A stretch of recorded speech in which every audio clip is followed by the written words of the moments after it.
స్టేషన్లని దిశ app ఉపయోగించి అలాగే మహిళా పోలీసులు ఉపయోగించి మహిళల్ని రక్షించే విధంగా ముందుకు వెళ్ళండి. అలాగే మీరు ఏదైతే యాప్ని ఈరోజు ఇంట్రడ్యూస్ చేస్తున్నారో కేంద్రంలో రాష్ట్రంలో మీ ప్రభుత్వమే అధికారంలో ఉంది కాబట్టి దానికి చట్టబద్ధత కల్పించండి. అప్పుడే మహిళలకి పరిపూర్ణమైన భద్రత కలుగుతుందని కూడా చంద్రబాబు నాయుడుకి సూచిస్తున్నాం. ఎందుకంటే ఈరోజు మీరు చూస్తే ఇంతవరకు జరిగిన ఏ క్యాబినెట్లో కూడా చంద్రబాబు నాయుడు గారు లేదా ఆయన యొక్క క్యాబినెట్ మహిళా భద్రత గురించి ఏ రోజు కూడా చర్చించలేదు.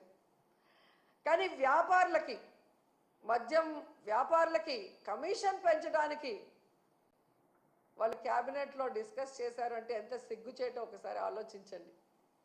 ఎందుకంటే ఈ మద్యం గంజాయి డ్రగ్స్ వల్లే మహిళల మీద దాడులు, మహిళల మీద రేపులు, చిన్నపిల్లల్ని సెక్షువల్ హరాస్మెంటు, ఇళ్లలో భార్యల్ని తల్లుల్ని గృహహింసకి ఇవన్నీ కారణం గంజాయి డ్రగ్స్ మందును విచ్చలవిడిగా ఫోన్ చేస్తే ఇంటికి డోర్ డెలివరీ చేసే దౌర్భాగ్య పరిస్థితి ఈరోజు చంద్రబాబు నాయుడు గారి ప్రభుత్వంలో ఉంది.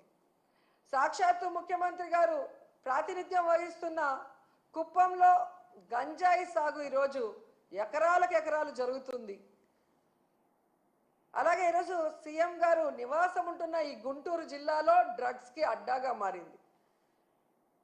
ఇక హోంమంత్రి అనిత ఇన్ఛార్జిగా ఉన్న వైజాగ్లో ఆ చుట్టుపక్కల గంజాయి సాగు ఎలా తాగుతుంది, డ్రగ్స్కి అడ్డాగా ఎలా మారుతుంది అనేది తెలుసుకోవాలి, సిగ్గుపడాలి, వాటిని అరికట్టాలి. ఎందుకంటే వీటి వల్లే మహిళలకి భద్రత లేకుండా పోతుంది. ఫస్ట్ వీటిని అరికట్టగలిగితే మీరు మహిళలకి ఎంతో మేలు చేసిన వాళ్ళు అవుతారు. ఆ తర్వాత దిశ పోలీస్ స్టేషన్ల ద్వారా మీకు ఇన్ఫార్మ్ వచ్చిన వెంటనే కనుక రియాక్ట్ అయితే జగనన్న ప్రభుత్వంలో లాగా మహిళలు గుండెల మీద చేసుకొని ప్రశాంతంగా ధైర్యంగా ఉండగలరని కూడా ఈ సందర్భంగా తెలియజేసుకుంటున్నాను.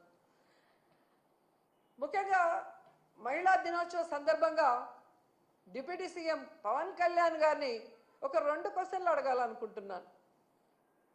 పవన్ కళ్యాణ్ గారు గత 5 సంవత్సరాలు ఊగిపోయి అరుస్తూ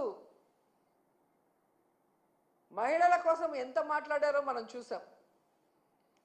ఈ రాష్ట్రంలో జగనన్న ప్రభుత్వంలో 30,000 మంది మహిళలు అక్రమ రవాణా అయ్యారు, కేంద్ర నిఘా వర్గాలు చెప్పాయి అని చెప్పి పవన్ కళ్యాణ్ గారు మాట్లాడారు.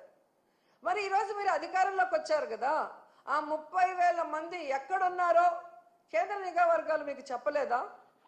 వాళ్ళని ఇంటికి తీసుకొచ్చి వదిలిపెట్టడానికి మీ ప్రభుత్వం ఏం ప్రణాళికలు చేపట్టిందో ఇంతవరకు ఏ రోజు డిస్కషన్ చేయలేదే. అంటే నీ రాజకీయం కోసం ఆడబిడ్డలను ఉపయోగించి అబద్ధపు ప్రచారం చేస్తూ జగనన్న మీద విషం చిమ్మాలనుకోవటం ఈ రాష్ట్రంలో ఉన్న మహిళలందరూ కూడా గుర్తిస్తున్నారని కూడా ఈ సందర్భంగా తెలియజేసుకుంటున్నారు. ఎందుకంటే మీరు ఒక మహిళా ద్రోహి. మీ రాజకీయ లబ్ధి కోసం మహిళల పేర్లు లేదా ఇలాంటి ఇష్యూస్ వాడుకుంటున్నారే తప్ప అధికారంలోకి వచ్చాక వాళ్ళకి మంచి చేయాలి, న్యాయం చేయాలి అన్న విషయంలో మీకు చిత్తశుద్ధి లేదనేది సుగాలి ప్రీతి విషయం కూడా తీసుకుంటే